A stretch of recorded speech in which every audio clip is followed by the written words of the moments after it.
Buenas. Em, Hoy vamos a ver los procesos de desarrollo. Esta es una parte del capítulo 2, pero me parece una parte tan importante que por eso la separé, eh, bueno, de la parte de procesos.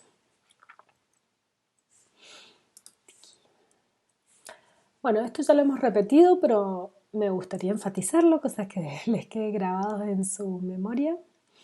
Entonces, a grandes rasgos podemos decir que la distribución de esfuerzo que se realiza durante el desarrollo de todo un software se podría dividir que el 10 al 20% es el análisis y los requerimientos, un 10 a un 20 el diseño, la codificación un 20 a un 30, lo cual es bastante con respecto a lo anterior. Sin embargo, se considera, acá hemos puesto testing, pero se refiere a testing, validación y toda esa parte, entre un 30 y un 50. Lo importante es entender que la codificación no es la parte más cara y por ende muchas veces tenemos que preocuparnos durante la codificación de hacer que las partes más caras sean más baratas. Hacer el código entendible es casi lo que venimos repitiendo siempre. Entonces aparecen los modelos de proceso de desarrollo. Un modelo, un proceso, especifica un proceso en general, usualmente con un conjunto de etapas. De eso es lo que vamos a hablar en esta clase. Este modelo es adecuado para una clase de proyectos, quiere decir que a muchos estilos de proyectos y en general una empresa se dedica en general a un modelo. Es raro que una misma empresa produzca distintos modelos. Es decir, un modelo de proceso provee una estructura genérica de los procesos que pueden seguirse en algunos proyectos con el fin de alcanzar los objetivos. Si se elige un modelo para un proyecto, usualmente será necesario adecuarlo al proyecto, es decir, en general ningún modelo es perfecto para todos los proyectos y nosotros lo vamos a cambiar. Esta adecuación produce la especificación del proceso del proyecto, indicando cuál será los pasos a seguir a grandes rasgos. Es decir, es importante que en nuestra mente tengamos estas tres cosas por separado. Por un lado, el modelo del proceso, que es la especificación genérica del proceso, que es lo que vamos a estudiar ahora, hoy. Por otro lado, la especificación del proceso y que es el plan que se debe ejecutar. Es decir, de alguna manera uno puede pensar cómo es, qué parte del modelo de proceso vamos a nosotros a aplicar. Y por otro lado está el proceso en sí, que es lo que realmente se ejecuta. Entonces es importante que estas tres cosas estén separadas dentro de nuestro cerebro y que entendamos su separación. Se han propuesto muchos modelos para el proceso de desarrollo y nosotros vamos a precisar estos cuatro. Em, Casi todos los otros más aún, todo el tiempo se van creando nuevos modelos y está bien, pero casi todos están basados en estos cuatro. Entonces es importante que ustedes en sus cabezas tengan muy claro estos cuatro modelos, de tal manera que a la larga, cuando alguien les explique, bueno, este es un nuevo modelo que tiene un cascada con un timeboxing, ustedes tengan claro de qué se está refiriendo. Entonces, el primero que vamos a ver es cascada, que es el clásico, es el modelo más viejo, fue ampliamente usado, todavía se usa en cierto estilo de problemas. Después está el prototipado, también es usado en general cada modelo es para un problema en particular. Después viene el iterativo, que es el más usado en la industria en pequeños proyectos. Y por último, el timeboxing, que yo diría es un modelo más teórico e interesante de conocerlo.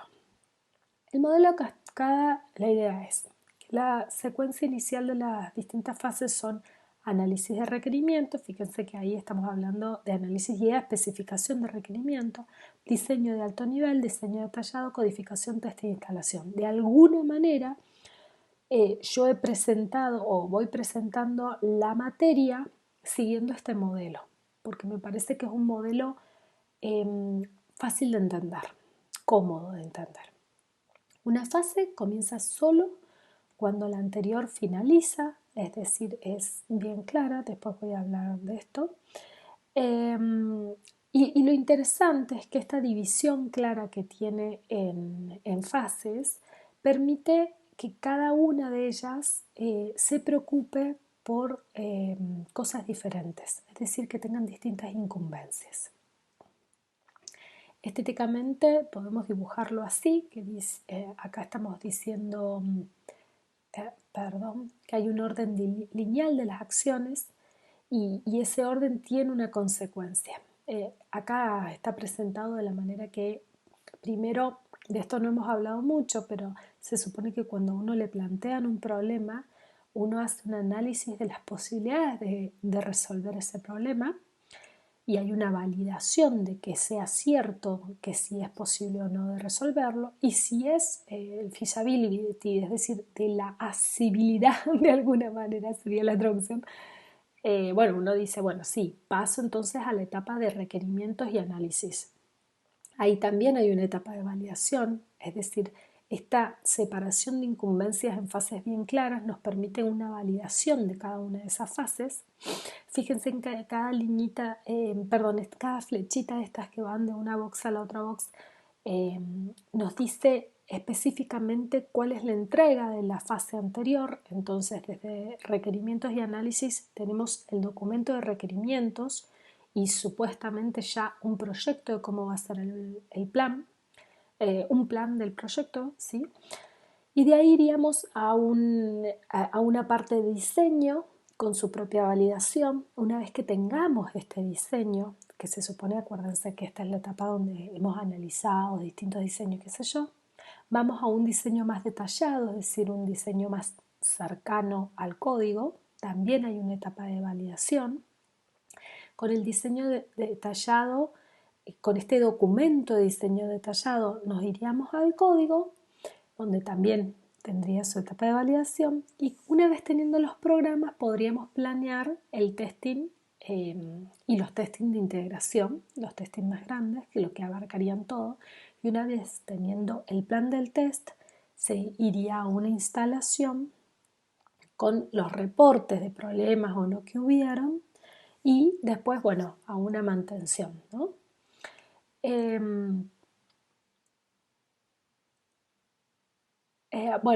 Hay detallitos acá sobre el planeamiento y el análisis de requerimientos que se suponen que están.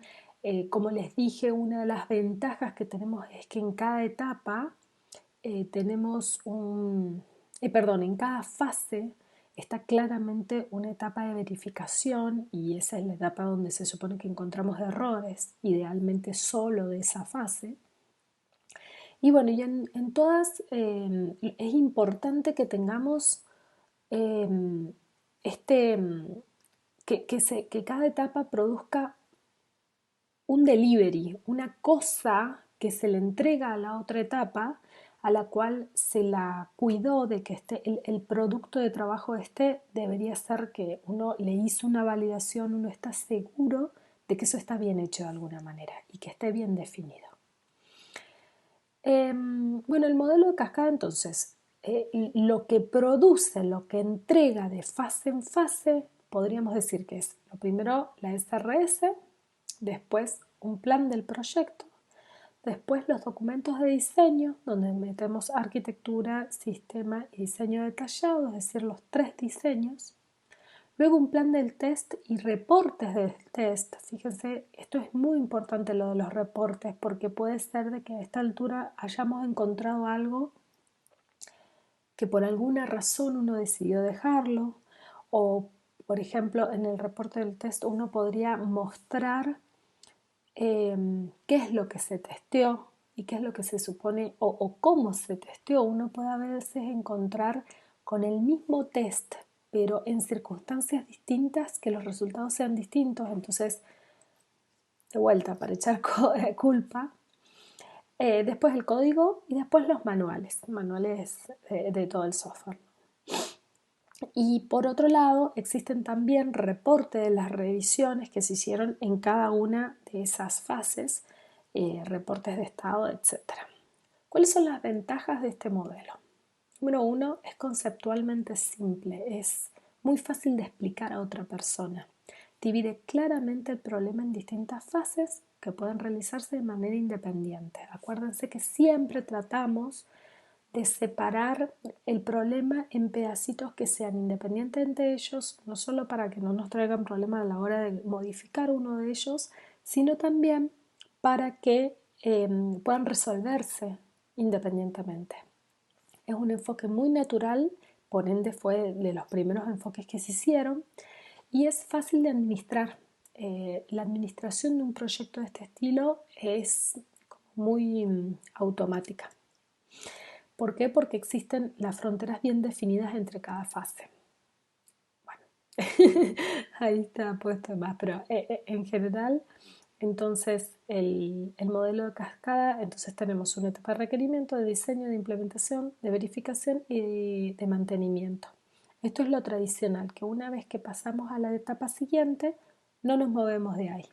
Pero existe también, bueno, ¿qué pasó? Que como yo lo he nombrado anteriormente, muchas veces la gente tenía como muchas ideas de cambios de requerimiento. Entonces, a partir de que eso se vio muy común, se generó lo que es el modelo de cascada con feedback. Y bueno, en el modelo de cascada con feedback, la idea es tener una cascada típica. Sin embargo, en cada fase tener la posibilidad de uno volver a la anterior fase. Es importante que ustedes vean, acá a ver si tengo el mouse, esta flechita no sube indefinidamente. ¿Esto qué quiere decir? Que cuando yo estoy en el modelo de cascada no estoy, que cuando yo estoy, por ejemplo, en implementación no me puedo... me fui. Ahí estoy. No me puedo volver a requerimientos. No, se supone que en el modelo de cascada máximos tuvo una fase, la reveo, la mejoro, etc. y vuelvo para acá, vuelvo para adelante. Eso se le llamó modelo de cascada con feedback. Nosotros todas las descripciones que hacemos en la materia nos referimos en general al modelo de cascada. Solo nombramos el de feedback para que sepan que existe, pero las características que nombramos suelen ser el típico de cascada. Su uso, bueno, fue muy usado y todavía sigue siendo usado, aunque uno lo crea muy arcaico. Es muy adecuado para proyectos donde los requerimientos son bien comprendidos y las decisiones sobre las tecnologías se pueden hacer tempranamente. Por ejemplo, en todo lo que es espacial y etcétera, se suele usar este modelo en ciertos ámbitos. Es adecuado y usado con frecuencia para tipos de proyectos con los cuales los desarrolladores están muy familiarizados, es decir, donde ya trabajaron en proyectos similares y saben, conocen el problema que hay que atacar. Después vamos a hablar del prototipado. El prototipado aborda muchas de las limitaciones del cascada en el sentido de que permite hacer un análisis de requerimientos y una especificación de requerimientos distinta y tal vez mucho más conversada con el cliente. La idea es que en lugar de congelar los requerimientos solo basado en charlas y debates, se construye un prototipo que permita comprender los requerimientos. Es decir, es como parecido a lo que sería el análisis de prototipado, sin embargo acá es como más amplio. Permite que el cliente tenga una idea de lo que será el software y así se consigue mejor feedback. En teoría, ayuda a disminuir los riesgos de requerimientos porque en general en este proceso de muestra del prototipado uno le puede decir claramente al cliente, bueno, esto es lo que yo entendí, ¿es esto lo que vos entendiste? La etapa de análisis de requerimiento se reemplaza por toda una mini cascada. Entonces es como que tenemos una mini cascadita chiquitita al principio, es decir, hacemos requerimiento, diseño, código y testing, y esto se regenera. Y después, una vez que uno tiene todos los requerimientos bien entendidos, bien claros, uno pasa al diseño, al código y al testing y bueno, y a la entrega. Entonces, estas mini esta mini cascada, que son con mini fases, no son muy formales, no son minuciosas. Entonces, en general, lo que se debe hacer es totalmente descartar ese proyecto o ese prototipo que uno hizo. Entonces, el desarrollo del prototipo comienza con una versión preliminar de los requerimientos. Solo incluye las características claves que necesitan mejorarse en la comprensión con el diálogo con el cliente. Es inútil incluir características bien entendidas porque estamos perdiendo tiempo, porque como dice ahí al final, se supone que al final vamos a tirar esto que tenemos. La idea es que el cliente juegue con el prototipo y dé feedback. Luego el feedback del prototipo se modifica y se repite el proceso hasta que el costo-tiempo supere los beneficios. ¿Por qué? Porque ahí estamos perdiendo mucho tiempo, estamos perdiendo mucho costo. Entonces hay que también entender el balance entre el tiempo y lo que estamos ganando. Y se supone que teniendo en cuenta el feedback, los requerimientos iniciales se modifican para producir la especificación final de requerimientos. De vuelta, el costo del prototipado debe mantenerse lo más bajo posible. Entonces, para ello no vamos a construir detalles que se supone que los entendimos. Se habla de quick and dirty. A lo que se refiere es que es de mala calidad, este prototipo es malo. Se omite mucho manejo de excepciones, recuperaciones, todo lo que es estándar. La idea es reducir el testing en esta etapa, por ende no está bien hecho.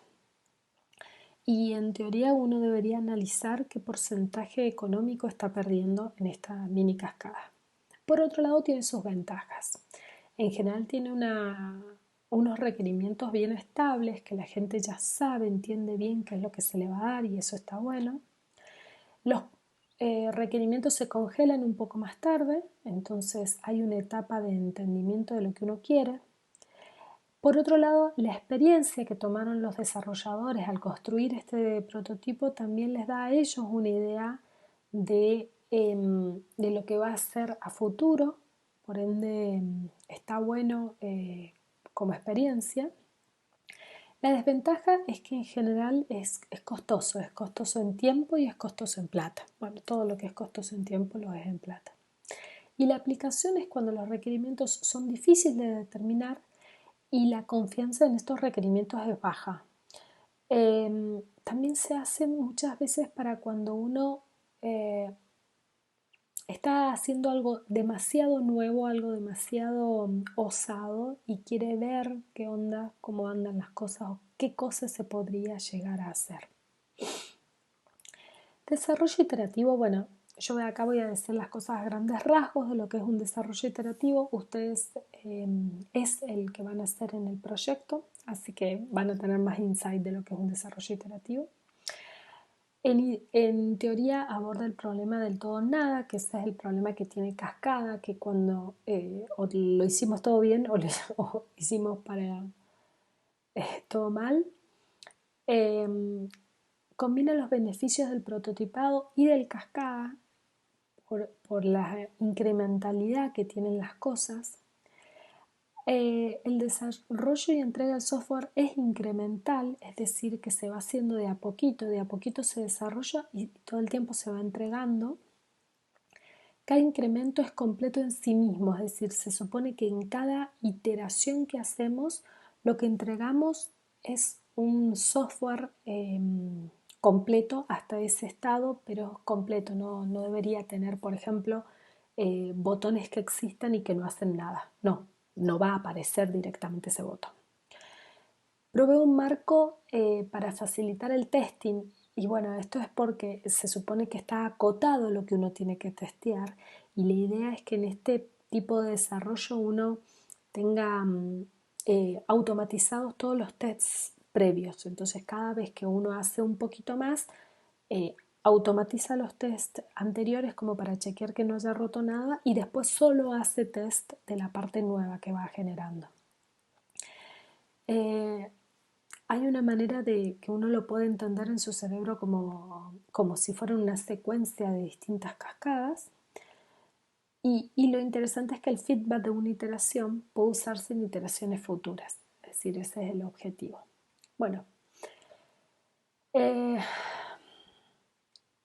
la idea al principio, la implementación simple para un subconjunto de problemas completos.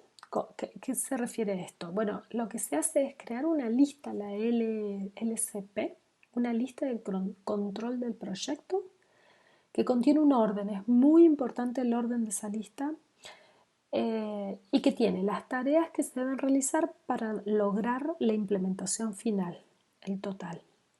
Cada paso consiste en eliminar la siguiente tarea de la lista y hacerlo todo: diseño, implementación y análisis del sistema parcial con esta nueva feature que hemos agarrado de la lista. Y después se supone que uno actualiza la lista. Y este proceso se va repitiendo hasta que la lista desaparece. Entonces, esta lista es la que nos guía los pasos de cada iteración y lleva las tareas y nos dice de alguna manera qué es lo que tenemos que hacer en cada momento. Cada entrada en esa lista es una tarea a realizarse en un paso de iteración y debe ser lo suficientemente simple para poder ser comprendida completamente y lo suficientemente completa para que sea un paso completo de la iteración. Existen maneras de graficar estas como mini cascadas que se van haciendo en cada desarrollo de un elemento de esa lista. Muchos de los procesos iterativos aparecieron con el modelo en espiral que propuso Boehm en el 88. Nosotros no lo vamos a ver muy en profundidad, pero para que sepan más o menos, en cada ciclo de la espiral se suponía que uno identificaba los objetivos, de alguna manera podría decir son los elementos de esta lista que vamos a hacer. Se estudiaban alternativas para conseguir esos objetivos y qué restricciones teníamos para conseguirlos. Después se evalúa alternativamente en base a los objetivos y restricciones. Se hacen estrategias para resolver los problemas. Después se resuelve y hay una verificación de ese software. Y por último, se planea a futuro, se planean los próximos pasos. Y esto se va repitiendo de distintas maneras. De alguna manera es otro tipo de desarrollo iterativo. Sus aplicaciones son en general, se lo consideran muy efectivo en el desarrollo de productos porque los desarrolladores mismos proveen la especificación y eso está bueno. Los usuarios dan feedback en cada uno de los releases, de las entregas que se van haciendo. Y basado en esto y en la experiencia se hace una nueva versión. Por eso cada vez las cosas es como que se cree que van haciéndose mejor. Suele ser muy customizado la entrega final porque por eso que teníamos feedback continuo, ¿no? Las empresas requieren respuesta rápida y no se puede, no está el arriesgarse al todo nada porque en cada iteración uno puede cambiarlo. ¿Cuáles son sus beneficios? Que también si tenemos iteraciones que son acotadas, uno puede hacer pagos y entregas incrementales y de estas cotas, de estos, al fin y al cabo son los elementos de la lista. Hay feedback para mejorar el desarrollo casi continuo. ¿Cuáles son los inconvenientes? Y que esta incrementalidad también es una incrementalidad de modificación, al fin y al cabo. Entonces la arquitectura y el diseño pueden llegar a no ser óptimos. La revisión del trabajo hecho puede incrementarse porque todo el tiempo uno está revisando cosas viejas para no haber cometido errores.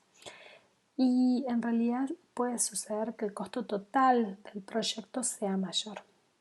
¿Cuáles son sus aplicaciones? Y cuando el tiempo de respuesta es importante, cuando no se pueden tomar riesgos a muy a largo plazo y cuando no se conocen de todo los requerimientos porque los requerimientos van apareciendo.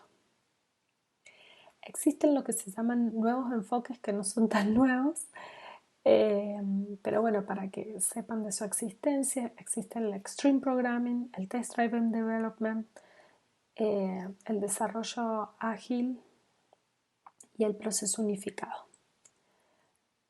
A grandes, de estos solo los nombro para que tengan una ideita nada más.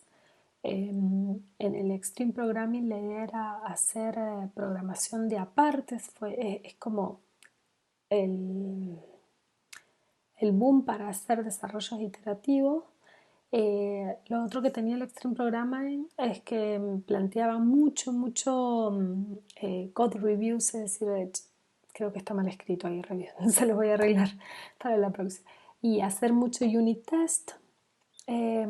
Lo otro que planteaba es eso que yo les decía de no hacer botones, sino los vamos a crear qué hace ese botón en ese momento, es decir, no programar nuevas características hasta que esas características son necesarias de ser programadas.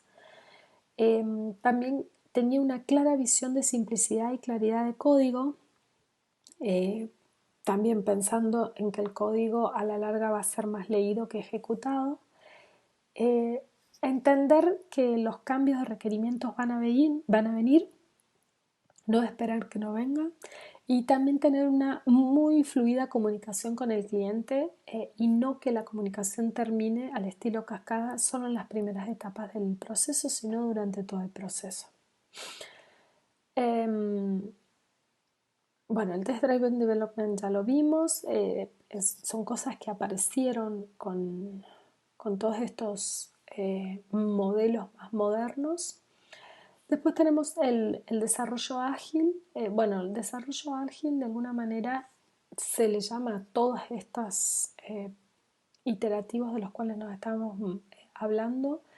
Tiene sus premisas, la idea es un esfuerzo colaborativo, que haya autoorganización, es decir, en general las cosas no son tan jerárquicas. La idea es tener equipos multidisciplinares, es decir, que eso también creo que está mal escrito. Bueno, después les voy a revisar lo que he escrito.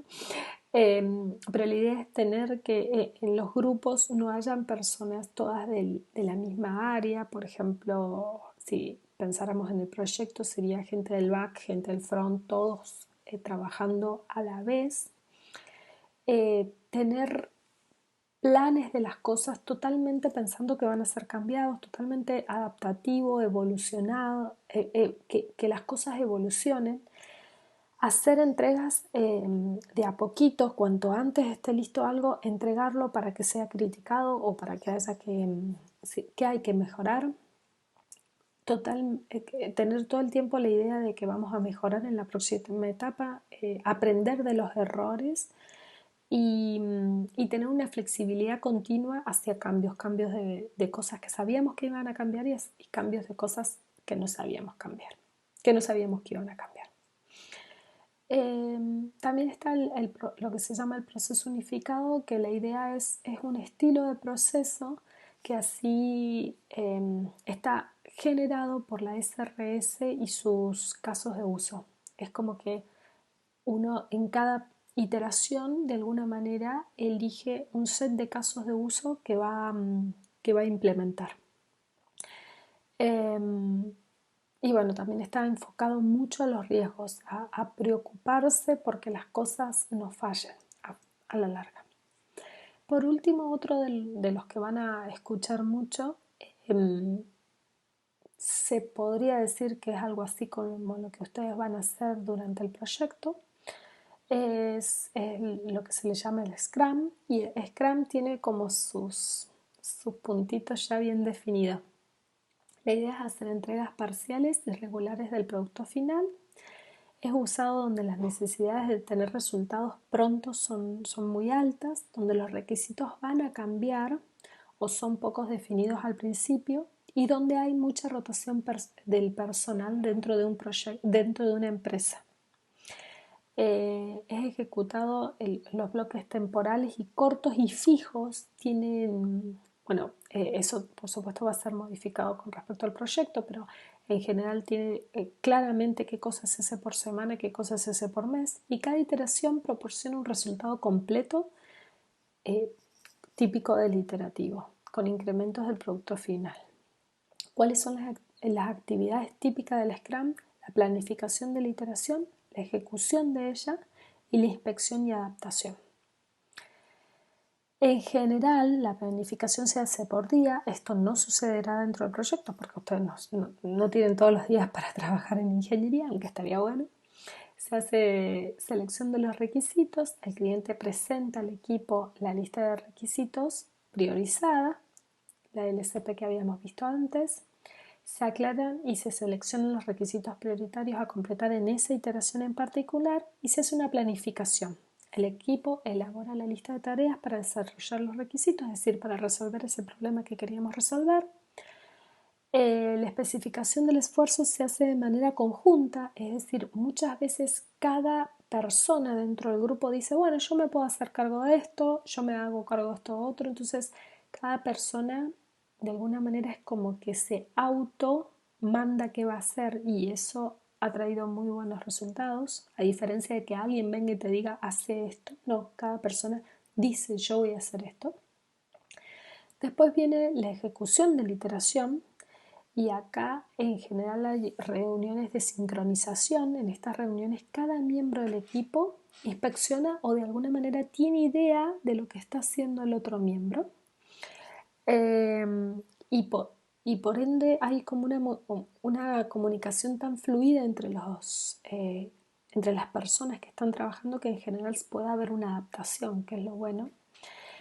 Ahí también se dice qué he hecho desde la última reunión de sincronización, qué voy a hacer a partir de este momento y qué impedimentos tengo o voy a tener o veo que voy a tener. Fíjense que es muy personal, es como que cada persona tiene que conocerse mucho para poder decir, bueno, yo me banco a hacer esto.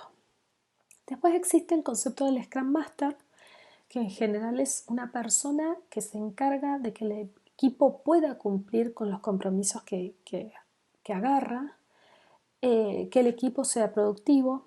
En teoría el Scrum Master también elimina los obstáculos que el equipo no puede resolver o es el que se tendría que preocupar por conseguir ciertas cosas extras. Y también protege de interrupciones externas que pueden afectar la productividad. Muchas veces en empresas grandes a veces bueno, pueden haber esto que se llaman interrupciones externas. El cliente y el equipo deben refinar la lista de requerimientos todo el tiempo, preparándola para la siguiente iteración. Si es necesario cambiar o replanificar los objetivos del proyecto con la idea de maximizar la utilidad y bueno, de alguna manera siempre uno está pensando en la inversión, en cuánto retorno vamos a tener a partir de lo que hemos hecho.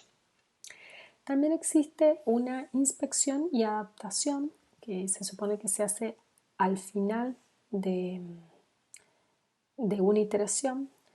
Es una revisión de la iteración. Acá hay una demostración, el equipo presenta al cliente los requerimientos completados en la iteración en forma de incremento del producto preparado para ser entregado con el mínimo esfuerzo. En función de los resultados que se han mostrado y de los cambios que haya habido en el contexto del proyecto, el cliente realiza adaptaciones necesarias de manera objetiva, que eso es muy loco, pero dice de manera objetiva y se refiere a que no puede venir y pedir cosas ridículas. Es una mezcla, es un trade-off que van haciendo los programadores y el cliente. Y bueno, y se hace una replanificación del proyecto. Y se hace también lo que se llama la retrospectiva, que esto es muy importante, es como mirar para atrás y darse uno cuenta de dónde falló. El equipo analiza cómo ha sido su manera de trabajar y cuáles son los problemas que podrían impedirle progresar adecuadamente.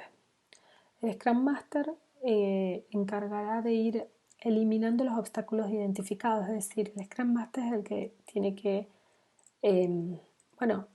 aplicar todos los cambios que uno puede llegar a hacer a partir de que en la retrospectiva uno vio algún error. Existen muchos gráficos donde muestran cómo son las iteraciones. Acá tenemos una iteración de 30 días. Fíjense que está lo de las sincronizaciones de de todos los días.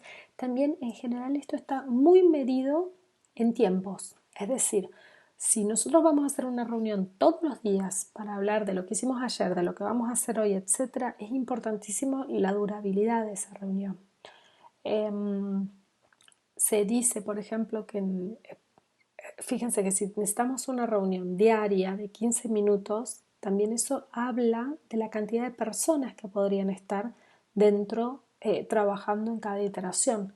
Porque si queremos escucharlo a cada persona, bueno, entonces es bastante amplia la discusión de, por ejemplo, el equipo de trabajo, cuán grande tiene que ser. Hay una teoría que dice, bueno, que el equipo de trabajo tiene que ser el tamaño de una que puedan almorzar con una pizza. Si el equipo de trabajo necesita 2 pizzas, ya es demasiado grande. Y existen todas teorías sobre eso, es muy loco. Otro modelo, el modelo de time boxing. Es un estilo iterativo, es una secuencia lineal de iteraciones. Cada iteración es una mini cascada. Bueno, acá está planteada como requerimiento, construcción, entrega. Fíjense que está toda achicada en 3 etapas y después requerimiento, construcción, entrega. Pero lo interesante del time boxing es que primero fija la durabilidad de cada iteración y luego determina la especificación. Es decir, divide la iteración en partes iguales y iguales en tiempo. Entonces es como ese dibujito. La idea es que tengamos un grupo de trabajo que se dedique siempre a requerimientos. Y por ejemplo, ahí como está planteado en el dibujito, la idea es que el grupo de trabajo de requerimientos está trabajando en los requerimientos. En el segundo momento está trabajando el grupo de construcción, es decir, los programadores y el de requerimiento. Y en el tercer momento ya estamos trabajando con las personas de entrega, instalación y tal vez mantenimiento. A la vez el de construcción está haciendo programando algún otro proyecto y el de requerimiento está haciendo otro. Lo interesante es que todas estas etapas deberían ser llevadas de proyectos distintos. Fíjense que yo no puedo estar construyendo un proyecto que sé que me están pidiendo requerimientos nuevos. Se refiere, en el time boxing se supone que son proyectos completamente distintos. El desarrollo se realiza iterativamente en cajas temporizadas, estos son los time boxes, de igual duración. Cada time box se divide en etapas fijas, cada etapa realiza una tarea bien definida que puede desarrollarse independientemente, porque fíjense que los otros van a estar totalmente haciendo otras cosas. Todas las etapas tienen aproximadamente la misma duración. Hay un equipo dedicado a cada etapa. Cuando el equipo de una etapa finaliza, se le pasa al equipo de la siguiente etapa. Y en este modelo existe un alto compromiso del cronograma. Yo no puedo, nadie podría atrasarse porque la cosa se rompe. ¿Cuáles son las ventajas? Bueno, tiene ventaja de todos los iterativos porque son iteraciones. Se supone que en general tienen bajos tiempos de entrega y la ejecución del proyecto es bastante distribuida. Pero también tiene grandes desventajas, que en general se usan equipos de trabajo muy grandes para que los tiempos sean correctos. La administración del proyecto es bastante heavy porque tiene que manejar toda estos tiempos y apurar a la gente cuando ya ve que se vienen los deadlines y no están terminando, etc. Se necesita muchísima sincronización. Sin embargo, tiene una aplicación clara cuando los tiempos de entrega son muy cortos y existen grupos especializados en este tipo de modelo. Para finalizar, les hago un mínimo resumen. No significa que ustedes tengan... me ha pasado muchas veces que gente me viene cuando le pregunto qué es cascada y me da solo este resumen. Está mal, tienen que primero explicar qué es cascada. Esto es simplemente un resumen finalizando toda esta etapa.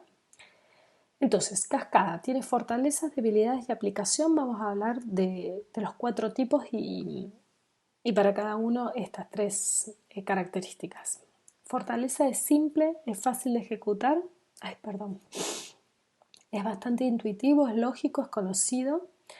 En las debilidades es lo que se le llama el todo al nada. Tengo el riesgo de que si los requerimientos fueron congelados muy tempranamente, pueden traer problemas. Los requerimientos se congelan muy temprano.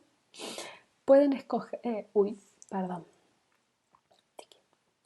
Puede suceder de que se escojan hardware o tecnología vieja y que para cuando se esté terminando el proyecto surjan nuevas cosas, no es tan adaptativo, no permite cambios, no hay feedback con el usuario post el análisis de los requerimientos.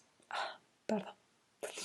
La aplicación es en problemas muy conocidos, en proyectos de corta duración y en automatización de procesos manuales existentes.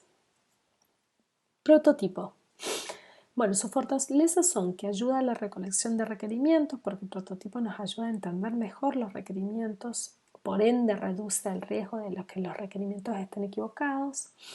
El sistema final en general son bastante estables, la gente entendió lo que quería, por ende están buenos como sistemas finales. Su debilidad es que el comienzo es heavy, a veces se pierde plata, posiblemente mayores costos y mayores tiempos.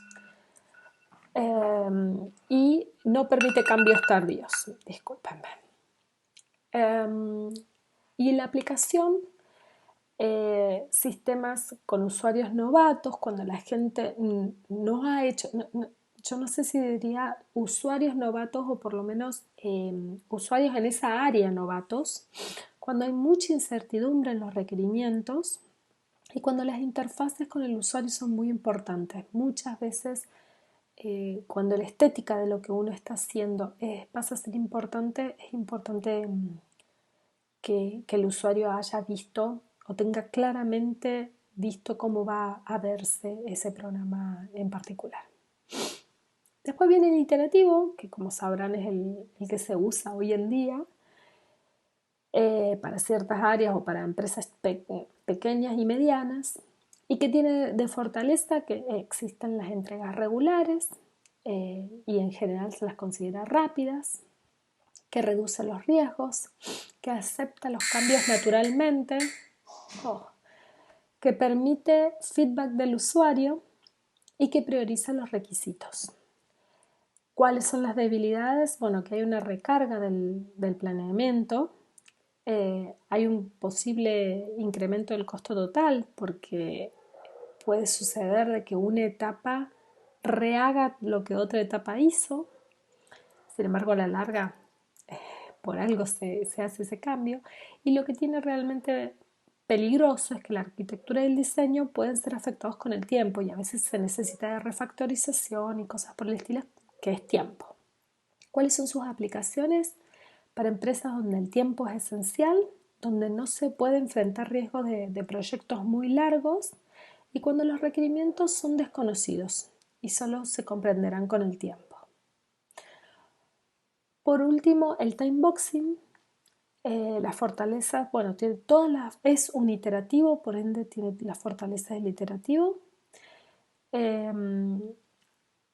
Planeamiento y negociación un poco más fáciles en general, porque en cada uno puede planear la próxima iteración y los ciclos de entrega suelen ser muy cortos. La administración del proyecto es bastante compleja, es posible el incremento de los costos a la larga y los equipos de trabajo son muy grandes, es decir, acá estamos hablando de muchas personas. Y donde es necesario tiempos de entrega muy cortos, ¿cuándo lo vamos a poder aplicar? Donde los tiempos de entrega son muy cortos y hay flexibilidad en agrupar características, estas características que se suponen que uno va a aplicar. ¿Por qué? Porque necesita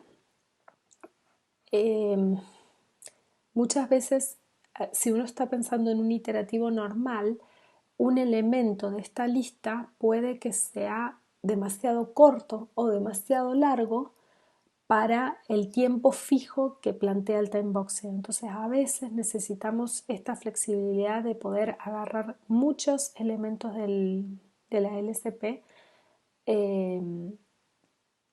por los tiempos, por los tiempos. Entonces es como, tienen demasiada fuerza los tiempos de la cronología de todo el sistema. ¿Qué es lo que tienen que ustedes leer? Es la segunda parte del capítulo 2, es la parte de los procesos de desarrollo. En la próxima vamos a ver la primera parte, pero en general es importante que lo lean, es decir, es como independiente de la primera parte. Nos vemos.